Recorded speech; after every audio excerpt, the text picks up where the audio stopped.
Good morning, students. My name is Suryakala Kumari, lecturer in botany from Sri Venkateshwara College of Arts and Science, Amalapuram, affiliated to Adikavinana University, Rajahmundry. Today, we are now discussing about the third BSc 6th semester syllabus cluster paper, Plant Diversity, Human Welfare. In that part, we are now discussing the Unit 4, Conservation of Biodiversity. Conservation of Biodiversity. In that category, 3 types of conservations are given: conservation of genetic diversity, conservation of species diversity, and conservation of ecosystem diversity. Now we are discussing about the conservation of genetic diversity. Genetic. Each organism total characters are included in the single cell. The single cell containing the nucleus. Inside of the nucleus DNA is present. That is consist with the number of genes. The genes are coded the different types of characters of the organism. This is the most important. Genetic diversity is the most important and lowest level of the biodiversity. అంటే మనకు biodiversity లోపల అంటే జీవ వైవిధ్యం లోపల మనకి 3 రకాలు ఉన్నాయన్నాం. ఏంటవి? జన్యు అంటే జెనెటికల్, స్పీసీస్ జాతి, ఈకోసిస్టమ్ ఆవరణ వ్యవస్థ. ఈ మూడింటికి సంబంధించినటువంటి మనం ఫస్ట్ యూనిట్లోనేమో వాట్ ఈస్ ద లెవెల్స్ అని చెప్పేసి నేర్చుకున్నాం. సెకండ్ దానిలోనేమో లాస్ ఆఫ్ అని చెప్పేసి నేర్చుకున్నాం. ఇది 4th యూనిట్ లోపల how to conserve that 3 levels అంటే ఆ 3 స్థాయిల లోపల ఏ విధంగా మనం మన బయోడైవర్సిటీని ప్రొటెక్ట్ చేసుకోవాలి, కాపాడుకోవాలి అనే దాని గురించి మనకి ఇవ్వబడినటువంటి టాపిక్ అన్నమాట. అందులో మనం జెనెటిక్ కన్జర్వేషన్ గురించి డిస్కస్ చేస్తున్నాం. అంటే this is the lowest level in the biodiversity. Genetic conservation is an interdisciplinary subfield of population genetics that aims to understand the dynamics of the genes in population. It is the principally to avoid extinction. అంటే మనం gene banks, seed banks, germplasm banks అని చెప్పేసి storages ఉంటాయి మనకి. అంటే gene banks అంటే ఒక plant యొక్క టోటల్ జెనెటికల్ కాన్స్టిట్యూషన్ అంతా ఒక సెల్లో స్టోర్ అయి ఉంటుంది అన్నాం కదా. మన సెల్ స్టోర్ చేయగలిగితే అందులో ఉన్నటువంటి జెనెటికల్ కాన్స్టిట్యూషన్ అంతా కూడా స్టోర్ చేసినట్టే లెక్క మనకి ఆ ఆర్గానిజం సంబంధించి. Genetic variability influences the both the health and long-term survival of the population, because decreased genetic diversity has been associated with the reduced fitness, such as high juvenile mortality and reduced immunity. అంటే మనకి genetic అంటే కొన్ని jeans పరంగా మనకి ఒక generation నుంచి ఇంకో జనరేషన్స్కి characters అనేటటువంటివి ట్రాన్స్ఫర్ అవుతాయి. అది హెల్త్కి సంబంధించింది అయి ఉండొచ్చు, ఇంక దేనికైనా సంబంధించింది అయి ఉండొచ్చు, జీవన విధానానికి సంబంధించి. మనకి ఇక్కడ అంటే మన లోపల జెనెటికల్ డైవర్సిటీ పర్ఫెక్ట్గా ఉంటే we can live in the long time, హెల్తీగా ఎక్కువ కాలం జీవించవచ్చు. ముఖ్యంగా ఇక్కడ ప్లాంట్స్ కాబట్టి రెసిస్టెంట్ పవర్ కలిగి ఉన్నటువంటి జీన్స్ ఎక్కువగా ఉన్నట్లయితే that can survive long time. ఒకవేళ జీన్స్ యొక్క కాంపోజిషన్ సరిగ్గా లేకపోయినా లేదా రెసిస్టెంట్ వెరైటీ జీన్స్ సంబంధించినటువంటి లేకపోయినా that can undergo the sickness. అంటే it means that can loss the fitness, అంటే ఆ మొక్క యొక్క ఆరోగ్యం అనేటటువంటిది దెబ్బతినేటటువంటి ఛాయిస్ ఉంటుంది. అందువలన జువైనల్ స్టేజ్ అనేటటువంటి దానిలోనే వాటికి అంటే చనిపోయేటటువంటి జువైనల్ స్టేజ్ సరిగ్గా లేకపోవడం, జువైనల్ స్టేజ్ అంటే గ్రోతింగ్ స్టేజ్ సరిగ్గా లేకపోవడం, మార్టాలిటీ అంటే తొందరగా చనిపోవడం లాంటివి, ఎక్కువగా చనిపోవడం అనేది, అంటే మొక్కలు మనకు చూస్తూ ఉంటాం కదా, రెసిస్టెంట్ పవర్ లేకపోతే that is under death conditions. అలాగే ఇమ్యూనిటీ పవర్ అనేటటువంటిది తగ్గిపోవడం, అంటే రెసిస్టెంట్ పవర్ అనేది లేకుండా పోవడం. అందువల్ల ఈ కన్జర్వేషన్ కోసం మనం అదే ఈ జెనెటికల్ కన్జర్వేషన్ కోసం కొన్ని గోల్స్ ఉన్నాయి, అంటే వాటిని ప్రొటెక్ట్ చేయడం కోసం. How maintenance of viable population in the short term in order to avoid extinction. Maintenance of viable population. Viable means ఫలవంతమైనటువంటి, వైబిలిటీ అంటే ప్రొడక్షన్ కెపాసిటీ ఉన్నటువంటి, అంటే ప్రొడక్షన్ కెపాసిటీ లేకపోతే నెక్స్ట్ జనరేషన్ ఉండదు. అంటే ఆరోగ్యవంతంగా ఉండి నెక్స్ట్ జనరేషన్ ప్రొడ్యూస్ చేయగల కెపాసిటీ, అంటే వితిన్ షార్ట్ టైం, తక్కువ కాలంలోనే ప్రొడ్యూస్ చేయగల కెపాసిటీ. అంటే మనం చెప్పుకుంటూ ఉంటాం కదా వెరైటీస్ గురించి, రైస్లో వెరైటీస్. జనరల్గా అయితే అది మనకి 6 monthsకి ఒకసారి క్రాప్. మనం వితిన్ 3 months లోపల దాని యొక్క లైఫ్ సైకిల్ని కంప్లీట్ చేసుకునేలాగా న్యూ వెరైటీస్ని క్రియేట్ చేసుకుంటూ వచ్చాం రైస్ లోపల. అంటే we are decreases the life time. Short టర్మ్లో దాని యొక్క లైఫ్ సైకిల్ కంప్లీట్ చేసుకోవాలి. అట్ ది సేమ్ టైం మనకి వైబిలిటీ అంటే చాలా స్ట్రాంగ్గా హెల్తీగా ఉండేటటువంటి ఫలవంతమైనటువంటి విత్తనాలని ఇచ్చేటటువంటి మొక్కలు అనేటటువంటివి ఏర్పరచుకోవడం.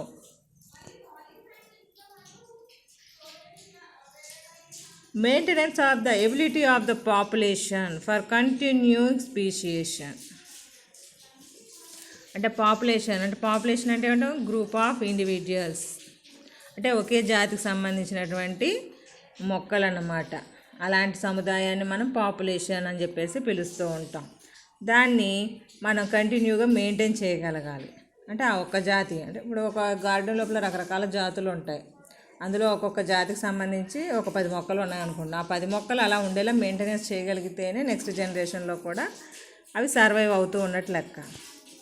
Maintenance of the ability of the population continue to undergo adaptive changes. అంటే మన ప్లాంటేషన్ చేసినటువంటి స్పీసీస్ ఉన్నాయి కదా, అవి అంటే ఎన్విరాన్మెంట్ చేంజ్ అయినప్పుడు, వాతావరణ పరిస్థితులు మారినప్పుడు according to that environment the plants are also undergo the changes. That is we are simply called adaption అంటాం, అడాప్టబిలిటీ.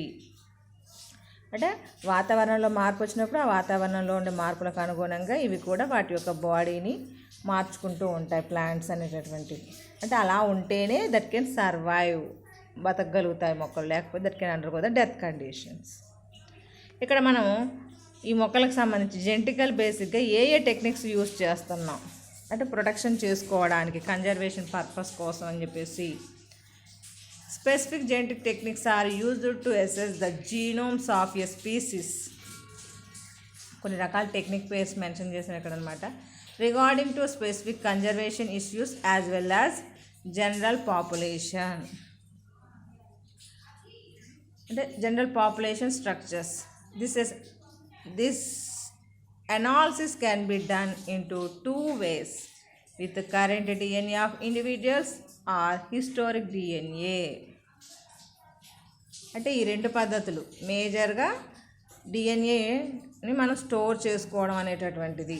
అంటే ఇండివిజువల్ ఒక్కొక్క మొక్కకు సంబంధించి విడివిడిగా ఇండివిజువల్ కానీ, అలాగే హిస్టారిక్ డిఎన్ఏ అంటే మనకు అవసరమైనటువంటి ఓల్డెన్ డేస్ నుంచి ఇప్పటి వరకు ఉన్నటువంటి డిఎన్ఏ ప్లాంట్స్కి సంబంధించి వాటిని స్టోర్ చేసుకోవడం. అంటే వన్స్ అపాన్ ఏ టైం ఏ మొక్కలు ఉన్నాయి, వాటికి సంబంధించి ఇప్పుడేమున్నాయి వాటిని సంబంధించి ఇక్కడ డిఫరెంట్ టైప్స్ ఆఫ్ టెక్నిక్స్ని యూజ్ చేయడం జరిగింది.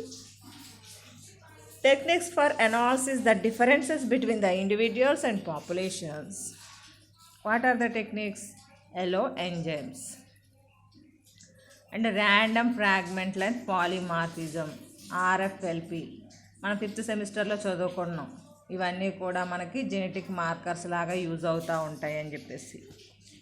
ఏఎఫ్ఎల్పి amplified fragment length polymorphism, random amplification of polymorphic DNA. అంటే మనకి డిఎన్ఏ ఫ్రాగ్మెంట్స్ని ప్రొడక్షన్ చేసుకుని ఆ డిఎన్ఏ ఫ్రాగ్మెంట్స్ని we are maintain in the lab conditions. అంటే క్రయో ప్రిజర్వేషన్ మెథడ్ ద్వారానో లేకపోతే టిష్యూ కల్చర్ టెక్నిక్ సహాయంతో ఏదో ఒక రూపంలో మనం స్టోర్ చేయవచ్చు అనమాట. సింగిల్ స్టాండర్డ్ కన్ఫర్మేషన్ పాలిమార్ఫిజం, ఇవన్నీ టెక్నిక్స్ నేమ్స్ అండి. అంటే ఒక్కొక్క దాని గురించి ఎక్స్ప్లెయిన్ చేయాలంటే టైం పడుతుంది, అందుకోసం మనకి ఎక్స్ప్లెనేషన్ అవసరం లేదు. What techniques are used in the conservation process, genetic conservation process. Mini satellites, micro satellites అంటే క్రోమోజోమ్ యొక్క టిప్ భాగం లోపల మనకి స్పెషలైజ్డ్ స్ట్రక్చర్స్ ఉంటాయి. అవి single nucleotide polymorphism, DNA sequence. ఈ 9 మెథడ్స్ ఉన్నాయి కదా, అంటే మనం ఇక్కడ మనకు తెలిసిన కొన్ని మెథడ్స్ మాత్రం మెన్షన్ చేస్తాం, ఇంకా నెంబర్ ఆఫ్ ఉన్నాయి. These different techniques focus on different variable areas of the genomes with in animals or plants. అంటే వరల్డ్ వైడ్గా ఉండేటటువంటి డిఫరెంట్ స్పీసీస్కి సంబంధించి రకరకాల జాతులకు సంబంధించినటువంటి జీనోమ్స్ని, అంటే టోటల్ డిఎన్ఏని, అంటే యానిమల్స్ అండ్ ప్లాంట్స్. అంటే బయోడైవర్సిటీ అంటున్నాం కదా, మొక్కలు జంతువులకు సంబంధించినటువంటి జెనెటికల్ ఇన్ఫర్మేషన్ని ఈ పైన చెప్పినటువంటి డిఫరెంట్ మెథడ్స్ ద్వారా స్టోర్ చేసుకుంటున్నాం అనమాట. These techniques can provide information are long term conservation of genetic diversity. అంటే మనకి ఈ జెనెటికల్ కాన్స్టిట్యూషన్ గురించి విషయం తెలుసుకోవాలనుకున్నప్పుడు పైన చెప్పినటువంటి ప్రిన్సిపల్ సహాయంతో మనం తెలుసుకోవచ్చు. ఇంపార్టెన్స్ ఆఫ్ జెనెటిక్ డైవర్సిటీ అంటే జెనెటిక్ డైవర్సిటీ కన్జర్వేషన్ చేయడం అంటే దాని యొక్క ప్రాముఖ్యత ఏంటి అనే దాని గురించి అనమాట. Genetic diversity determines the potential fitness of a population and ultimately its long-term persistence. Hence, because genes encode phenotypic information. అంటే జీన్స్ ఆర్ కోడెడ్ ద అంటే jeans genotypes. Phenotype means physical characters, అంటే మనకి అవుటర్గా అపీరియన్స్ కనబడేటటువంటిది. అంటే ప్రతి జీను ఒక క్యారెక్టర్ని code చేస్తూ ఉంటుంది కదా, అలాగా లాంగ్ టర్మ్ ఎక్కువ కాలం ఆ క్యారెక్టర్ని అది కోడ్ చేయగలరు. కోడ్ చేయడం అంటే ఏంటి? ప్రోటీన్ సింథసిస్ చేస్తే ఆ ప్రోటీన్స్ అనేటటువంటివి ఏర్పడితేనే మనకు ఆ క్యారెక్టర్స్ అనేటటువంటివి ఎక్స్ప్రెస్ అవుతూ ఉంటాయి అన్నమాట. For example, low genetic diversity as low heterozygosity has been associated with juvenile survival, reduced population growth, low body size, diminished adult lifespan. అంటే మనకి హెట్రోజైగోసిటీ కండిషన్లో ఉన్నాయనుకోండి, అంటే లో genetic diversity as the low heterozygosity. అంటే మనకి హోమోజైగోసిటీ కండిషన్లో ఉంటే, ఇప్పుడు మనం జీన్స్ గురించి మాట్లాడుకున్నప్పుడు క్యాపిటల్ లెటర్స్ ఉంటే డామినెంట్ కింద అని అంటే మనం డివైడ్ చేసుకుని చెప్పుకుంటాము అలాగా, అంటే మనకు అర్థం అవడం కోసం. ఫర్ ఎగ్జాంపుల్ క్యాపిటల్ టీ అంటే that is the express the tall character, small T అంటే దానికి అగెనెస్ట్ క్యారెక్టర్ కాబట్టి, అంటే టాల్కి అగెనెస్ట్ ఏంటి? షార్ట్. స్మాల్ టీ అని చెప్పి చూపిస్తూ ఉంటాం. అంటే అది capital T that is the homozygosity అంటాం. ఒక క్యాపిటల్ ఒక స్మాల్ ఉందనుకోండి, దట్ ఈస్ ద హెట్రోజైగోసిటీ అంటాం. అంటే హెట్రోజైగోసిటీ ఎప్పుడు కూడా స్టెబిలిటీ ఉండదు. అంటే హైబ్రిడ్స్లో most of the hybrid shows the heterozygosity, but stability అనేటటువంటిది మాత్రం హోమోజైగోసిటీ వాటిలో మాత్రమే మనకి ఎక్కువగా కనబడుతుంది. అంటే హోమోజైగోసిటీ కండిషన్లో ఉన్నాయనుకోండి ప్లాంట్స్ అన్నీ కూడా, అవి ఎక్కువగా జువెనైల్ సర్వైవల్ నుండి చూపిస్తాయి, ఎక్కువగా పాపులేషన్ గ్రోత్ని చూపిస్తాయి, బాడీ సైజ్ పరంగా కానీ అన్ని రకాలుగా పర్ఫెక్ట్గా ఉంటుంది. అదే హెట్రోజైగోసిటీ కండిషన్లో ఉందనుకోండి, అందువలన జెనెటికల్ కాన్స్టిట్యూషన్ కొంచెం డిగ్రేడ్ అవుతుంది కాబట్టి అవి వేరే మొక్కలతో పాలినేషన్ మెకానిజంలో జరుపుకున్నప్పుడు that can converted into dwarf type of plants. అంటే పొడవాటి మొక్కలను ఉత్పత్తి చేయకుండా అన్ని పొట్టి మొక్కలు ఉత్పత్తి చేయడానికి ఛాన్సెస్ ఎక్కువగా ఉంటాయి. అందువల్ల ఏమవుతుంది అంటే కొన్ని క్యారెక్టర్స్ అనేటువంటి లూజ్ అయిపోతూ ఉంటాయి. The importance of genetic diversity has many reasons. One can consider the probability of within any given population that at least one individual or potential reproductive pair leave the genetic composition encoding a phenotype capable of survival on environmental event. If the individuals are nearly identical, if new pressures occur. అంటే మనకి ఒక్క plant ఉందనుకోండి, అంటే number of plants survive అయ్యే ప్రాంతంలో ఒక single plant ఉన్నా సరే ఆ సింగిల్ ప్లాంట్ని మనం సేవ్ చేయగలిగితే దాని యొక్క జెనెటికల్ కాన్స్టిట్యూషన్స్ని మనం కాపాడిన వాళ్ళం అవుతాం. ఆ ఒక సింగిల్ ప్లాంట్ యొక్క జెనెటికల్ కాన్స్టిట్యూషన్ తోటి we can produce the large number of plants. ఎక్కువ సంఖ్యలో మనం మొక్కల్ని ప్రొడ్యూస్ చేయగలగచ్చు. అంటే అట్లీస్ట్ వన్ ఒకదాన్నైనా మనం ప్రొటెక్ట్ చేసుకోగలిగితే, అంటే మనకు మేలు ఫీమేల్ ప్లాంట్స్ ఉన్నాయనుకోండి, మేలు ఫీమేల్ రెండు కావాలి. ఏ ఒకటి లేకపోయినా మనకి స్ట్రాంగ్ అంటే ఎంబ్రియో ఫార్మేషన్ ద్వారా వచ్చినటువంటి ప్లాంట్స్ అనేటటువంటి స్ట్రాంగ్గా ఉంటాయి ఎప్పుడూ కూడా.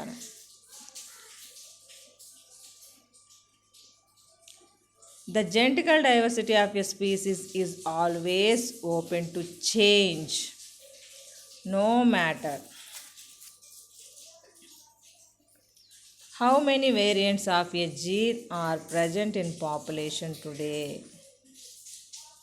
Only the variants that survival in the next generation can contribute to species diversity in the future.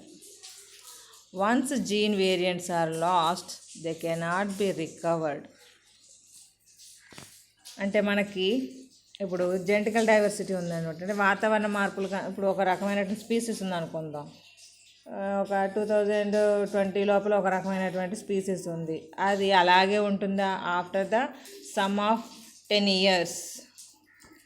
అంటే ఎన్విరాన్మెంటల్గా చేంజెస్ వచ్చినాయి అనుకోండి, ఆ చేంజెస్ వల్ల దాని యొక్క జెనెటికల్ కాన్స్టిట్యూషన్ మారిపోవచ్చు.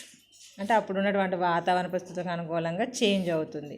ఫర్ ఎగ్జాంపుల్గా మనం జిరాఫీని ఎగ్జాంపుల్గా చెప్పుకోవచ్చు. అంటే once upon a time giraffes are short necked in condition. After the long time that can converted into long necked.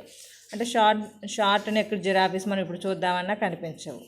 అంటే ఒకవేళ స్టోరేజ్ చేసుకుని ఉంటే జెనెటికల్ కాన్స్టిట్యూషన్ని మేబీ మనం ఏమైనా చూద్దామేమో.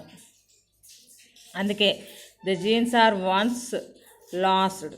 ఒక్కసారి లాస్ అయిపోతే వీ కెనాట్ రికవర్డ్, మళ్ళీ తిరిగి వాటిని పొందలేము.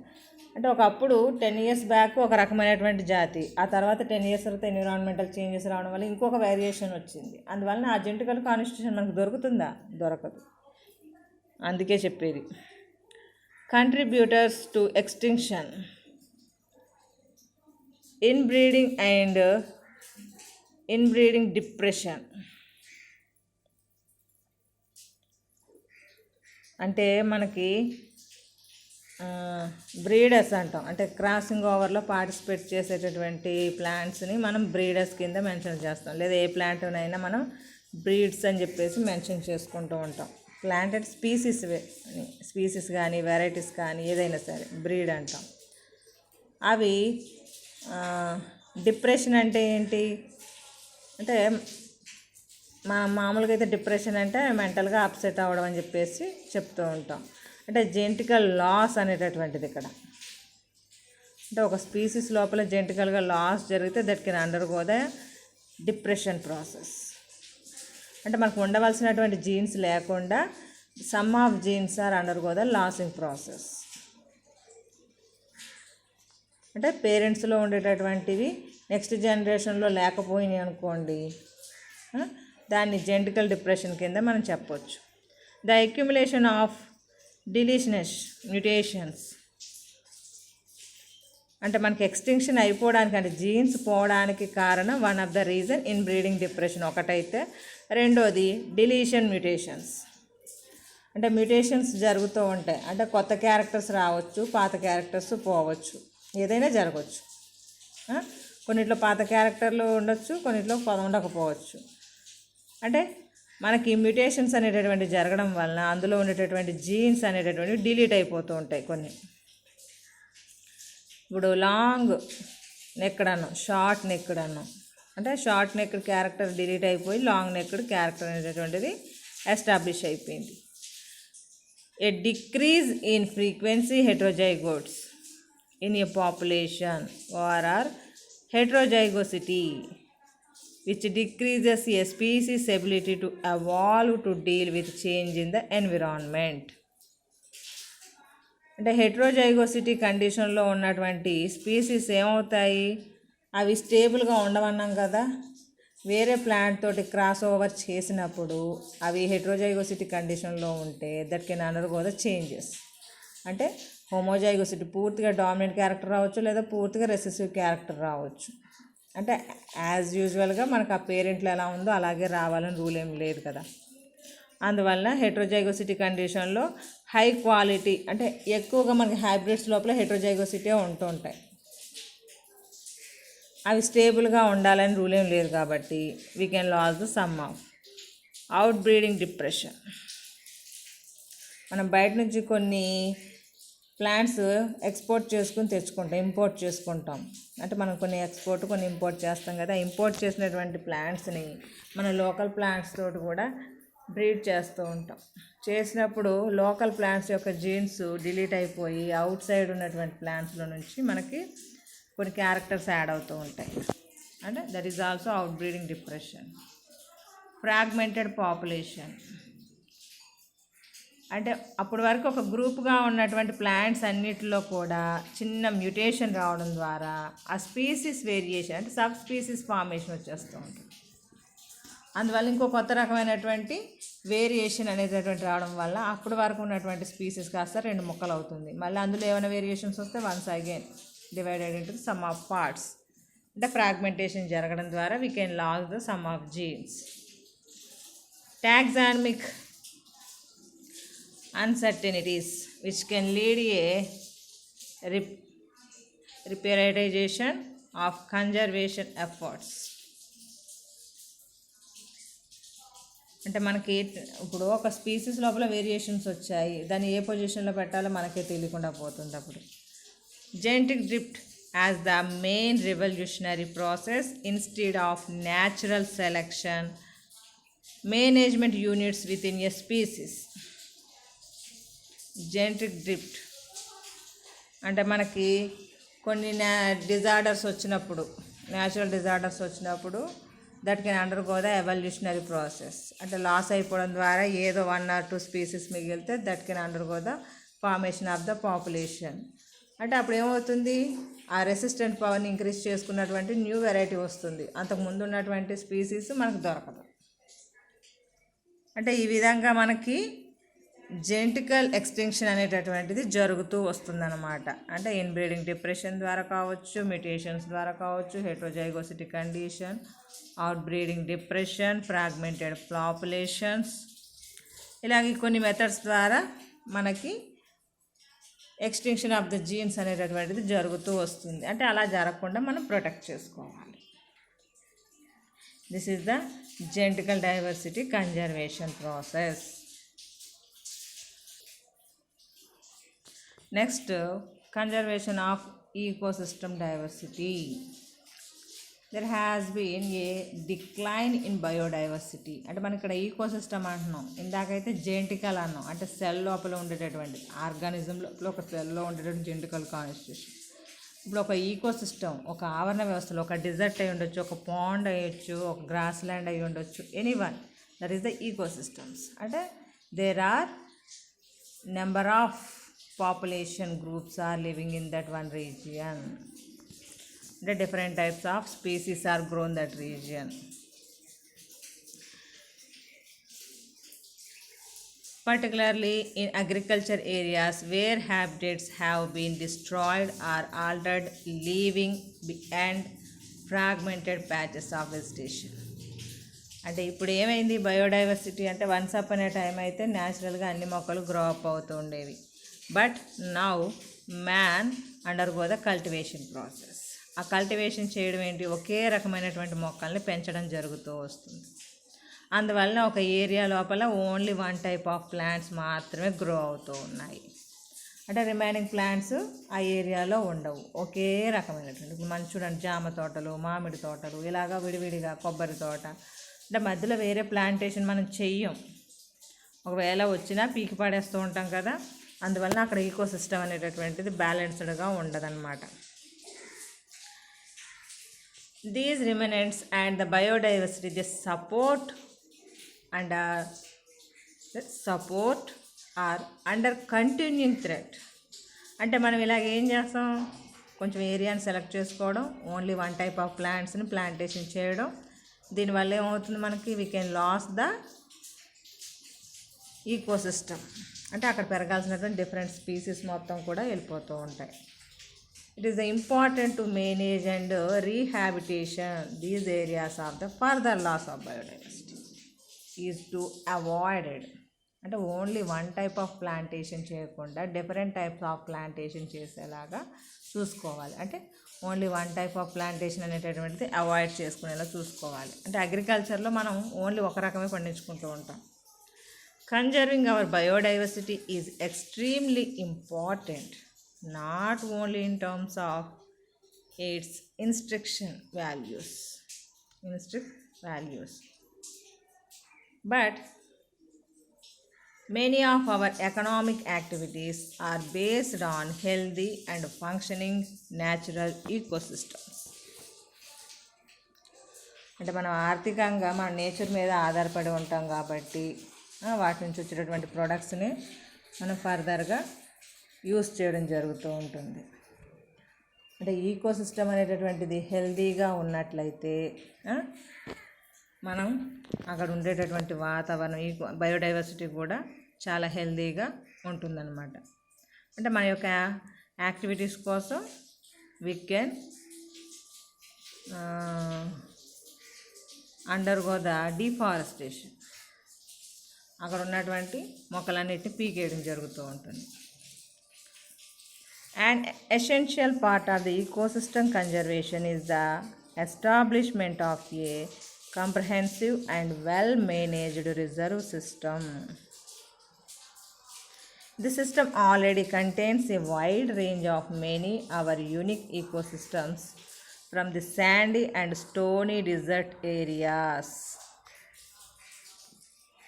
to Maleva coastal systems and offshore islands. అంటే మనకి ఈకో సిస్టమ్ అంటే ఇక్కడ సీసోరు ఇలా ఉంటాయి కదా, కోస్టల్ రీజియన్స్ అంటే సముద్ర తీర ప్రాంతాలు అంటాం. లేకపోతే ఇసుకతో కూడుకున్నటువంటి ప్రాంతాలు అంటే డిజర్ట్స్, స్టోన్ రాకీ కొండ ప్రాంతాలు, ఆఫ్షోర్ ఐలాండ్స్ అంటే మనకు సముద్రం మధ్యలో చిన్న చిన్న మొక్కలుగా ఉంటాయి కదా, ఐలాండ్స్, ద్వీపాలు అంటారు. నాటు ద్వీపం అంటే ఐలాండ్స్. అంటే ఇవన్నీ కూడా మనకి ఈకో సిస్టంలో భాగం. అంటే సముద్ర తీరం ఏమవుతూ ఉంటాయి, సీషోర్ లోపల అయితే సముద్రం కొంచెం ముందుకు వచ్చిందంటే ఆ ఎడ్జ్ భాగం అంతా కొట్టుకుపోతూ ఉంటుంది. There are a range of management program underway to conserve and restore ecosystem both on and off reserves. అంటే మనం ఈకోసిస్టమ్ని మేనేజ్మెంట్ అంటే ఏమంటారు, కార్యనిర్వహణ ఏదో అంటాం కదా. మేనేజ్మెంట్ అంటే మనం అక్కడ ఈకోసిస్టమ్ అనేటటువంటి డిస్టర్బ్ అవ్వకుండా వీ కెన్ మెయింటైన్ దట్, దాన్ని అభివృద్ధి చెందేలా చూసుకోవాలి తప్ప లాస్ అయిపోయేలాగా చూసుకోకూడదు. అంటే వన్స్ లాస్ అయిందనుకోండి, వీ కెనాట్ ఎస్టాబ్లిష్డ్ అంటే రీహాబిటేటింగ్ అనేటటువంటి జరగని పని. అందుకోసం అని చెప్పేసి what is the programmes involving in the development అంటే కన్జర్వేషన్ ఆఫ్ ఈకోసిస్టమ్ పర్పస్ కోసం చేసినటువంటి ప్రోగ్రామ్స్ ఏంటి? రిమూవల్ ఆఫ్ థ్రెట్స్ అంటే ప్రమాదాలను తొలగించుకోవాలి, such as environmental weeds are grazing by the domestic stock and feral animals. అంటే ఇక్కడికి వచ్చేటప్పటికి ఇప్పుడు మనం గ్రాస్ ల్యాండ్ ఉందనుకోండి, గ్రాస్ ల్యాండ్ లోపల number of different types of grasses ఉంటాయి. అంటే మనకి యానిమల్ ఫీడ్ అనేటటువంటిది గ్రాస్. అలాంటప్పుడు ద యానిమల్స్ అంటే మనం ఏం చేస్తాం, పశుపోషణ అంటాం. జంతువుల్ని పెంచుతూ ఉంటాం వాటికి ఫుడ్ పర్పస్ కోసం. అంటే కొన్ని గ్రాస్ ల్యాండ్స్ లోపల వదిలేస్తూ ఉంటాం, అవి మేస్తూ ఉంటాయి. మేయడం వల్ల ఏమవుతుంది, అక్కడ గ్రాస్ ల్యాండ్ టోటల్గా కంటిన్యూగా అక్కడే తినేసినాయి అనుకోండి ఆ డొమెస్టిక్ యానిమల్స్ వెళ్ళి. అప్పుడు ఏమవుతుంది, we can loss the grass species, ఆ జాతుల్ని కోల్పోవాల్సి వస్తుంది. కాబట్టి అలాంటి ప్రమాదాలు జరగకుండా మనం చూసుకోవాల్సి ఉంటుంది అన్నమాట. Eradication of introduced predators such as foxes and cats.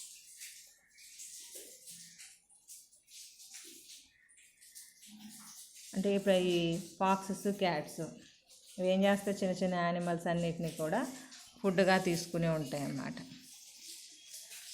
అంటే ప్రిడేటర్స్, ప్రే అంటే ప్రే అంటే తినడానికి రెడీగా ఉన్నటువంటి ఆహారము. ప్రిడేటర్ అంటే తినేసేది.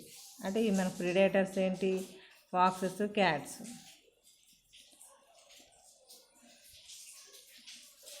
Reintroduction of threatened species and the restoration of habitat through revegetation program. అంటే మనకి ఉన్నటువంటి కొన్ని స్పీసీస్ అక్కడ లాస్ అయిపోతున్నాయి, ఈకోసిస్టంలో ఉన్నటువంటి స్పీసీస్ లాస్ అయిపోతున్నాయి. అవి లాస్ అయిపోతే ఏమవుతుంది, ఆ ఈకోసిస్టంలో నుంచి అవి పూర్తిగా ఎలిమినేట్ అయిపోతే ఈకోసిస్టమ్ కొలాప్స్ అవ్వడానికి ఛాయిస్ ఉంటుంది. అందువల్ల అక్కడ ఏవైతే స్పీసీస్ లాస్ అయిపోతున్నాయో ఆ స్పీసీస్ని తిరిగి రీఇంట్రడ్యూస్ చేయాలన్నమాట. అంటే ఆ ఈకోసిస్టంలోనికి రీఇంట్రడ్యూస్ చేస్తే దట్ కెన్ అంటే మనకి తిరిగి యథావిధంగా ఉండేటటువంటి ఈకోసిస్టమ్ ఏర్పడడానికి ఛాయిస్ ఉంటుంది. అంటే థ్రెట్ ఉన్నటువంటి స్పీసీస్ ఏంటో కనుక్కొని అంటే ఐడెంటిఫై చేసి we can re-enter in to that ecosystem. మళ్ళీ తిరిగి ఆ ఈకోసిస్టంలో ఆ స్పీసీస్ బాగా డెవలప్ అయ్యేలా చూసుకోవడం ఒక ప్రోగ్రామ్. అది రీవెజిటేషన్ అంటే తిరిగి వాటిని పెంచడం అన్నమాట. Management programs are crucial if we are to retain healthy and functioning ecosystem in the longer time. అంటే ఎక్కువ కాలం ఆ వెజిటేషను జీవించి ఉండేలాగా చూసుకోవాలి. అంటే ఇప్పుడు మనకు సీజన్స్ ఉంటాయి, సీజనల్ వేరియేషన్స్ వచ్చేటప్పటికి ఏమవుతాయి, కొన్ని స్పీసీస్ ఎలిమినేట్ అయిపోతూ ఉంటాయి. అలా కాకుండా అక్కడ ఉండేటటువంటి స్పీసీస్ అంటే సీజనల్ అంటే దాని యొక్క లైఫ్ సైకిల్ అయిపోతే తిరిగిపోయి మళ్ళీ నెక్స్ట్ ఇయర్కి వచ్చేస్తుంది. అలా కాకుండా టోటల్గా ఎలిమినేట్ అయిపోకుండా చూసుకోవాలన్నమాట. అంటే ఎక్కువ కాలం జీవించి ఉండేలాగా ఆ ప్రాంతంలో మనం మేనేజ్మెంట్ చేయాల్సి ఉంటుంది. Some people have suggested ecosystem concern అంటే it means conservation in place of either genetic or species based approaches. Some people have suggested ecosystem conservation in a place. అంటే మనకి స్పీసీస్ ఈకోసిస్టమ్, జెనెటిక్ ఈకోసిస్టమ్ రెండూ కూడా ఈకోసిస్టంలో భాగమే. అంటే మన 3 levels కదా, genetic lower level, ecosystem higher level, అవునా? అంటే ఈ జెనెటిక్స్ని స్పీసీస్ని కాపాడుకోగలిగితే ఈకోసిస్టమ్ మొత్తం కూడా ప్రొటెక్ట్ చేసినట్టు అవుతుంది. Ecosystem diversity conservation is the cheapest and most effective way to conserving both genetic and species diversity. అంటే ఈకోసిస్టమ్ని కాపాడితే మనం ఆ రెండింటిని కాపాడినట్టే. ఆ రెండింటిని కన్జర్వేషన్ చేస్తే ఇక్కడ ఈకోసిస్టమ్ కన్జర్వేషన్ కూడా చేయడానికి చాయిస్ ఉంటుందన్నమాట. This method attempted to ensure that representative areas of ecosystems are important habitat sites are maintained through network of protected areas or through other controls on land use. అంటే conservation methods రూపం లోపల మనకి different types of methods ఉన్నాయి. In seat, X seat. X seat అంటే మనం ఉన్న ప్రాంతంలోంచి తీసుకెళ్ళిపోతాం. అంటే ఫారెస్ట్లో ఉందనుకుంటే దాన్ని తీసుకెళ్ళి ల్యాబ్ కండిషన్లోనో ఏ గార్డెన్లోనో ఏ జూలోనో పెట్టి ప్రొటెక్ట్ చేస్తాం. అదే ఇన్సిటు అంటే ఏ ప్రాంతంలో ఉందో ఆ ప్రాంతంలోనే ఉంచి సర్వైవింగ్ చేయడం. అంటే లివింగ్ ఇన్ కండిషన్లో ఉంటుంది, న్యాచురల్ ప్లేస్లో దట్ కెన్ సర్వైవ్ అవుతూ ఉంటుంది. అలాంటి ఏరియాస్ని ఇన్సిటు కన్జర్వేషన్ ఏరియాస్ ఏంటి మనకి నేషనల్ పార్క్స్ కానీ శాంక్చురీస్ కానీ బయో రిజర్వాయర్స్ కానీ వాటిని ఒకదానికొకటి లింకప్ చేయడం అనమాట. కోస్టల్స్ అంటాం. అంటే మనకి చైన్ లాగా ఫార్మేషన్ చేసి ఆ సైట్స్ని ప్రొటెక్ట్ చేయడం అనమాట. ఒక హ్యాబిటేట్ని ఇంకొక హ్యాబిటేట్తో కనెక్ట్ చేస్తూ ఒక నెట్వర్క్ లాగా ప్రొటెక్టెడ్ ఏరియాస్ కింద ఏర్పరచుకుని ప్రొటెక్ట్ చేయాల్సి ఉంటుందన్నమాట. This method particularly useful for conserving the tropical rainforest ecosystem. Tropical rain forest system లోపల బాగా ఉపయోగకరంగా ఉంటుందంట. అంటే ట్రోపికల్ రెయిన్ ఫారెస్ట్ అంటే ఎప్పుడు అది ఈక్వేటర్ దగ్గర ఉండేటటువంటి పొజిషన్ అనమాట. Either side of the equator. అంటే either side of the equator అంటే ట్రోపికల్ జోన్ అనమాట. ఎప్పుడు కూడా అక్కడ వర్షాలు ఎండలు సమానంగా ఉంటాయి. అంటే ఎవర్ గ్రీన్ ఫారెస్ట్లు పెరుగుతూ ఉంటాయి అన్నమాట. అలాంటి ప్రాంతంలో అయితే మనకి ఈ మెథడు చాలా ఈజీగా ఉంటుంది. ఏంటంటే నెట్వర్క్ ఆఫ్ ప్రొటెక్టెడ్ ఏరియాస్ అనేటటువంటి. అంటే this is the ecosystem conservation methods అన్నమాట. అంటే మనం ఎలాంటి ప్రోగ్రామ్స్ని అవలంబించాలి కన్జర్వేషన్ ప్రాసెస్ చేయడం కోసం. This is the topic. అంటే జెనెటిక్ డైవర్సిటీ అంటే conservation of genetic diversity and conservation of ecosystem diversity అనే టాపిక్స్ని ఈ క్లాస్లో మనం డిస్కస్ చేయడం జరిగిందనమాట. వీటిని మనకి షార్ట్కి అడగడానికి ఛాయిస్ ఉంది. ఎస్ఐలో అయితే ఇప్పటివరకు అడగలేదు, షార్ట్లోనే అడిగారు.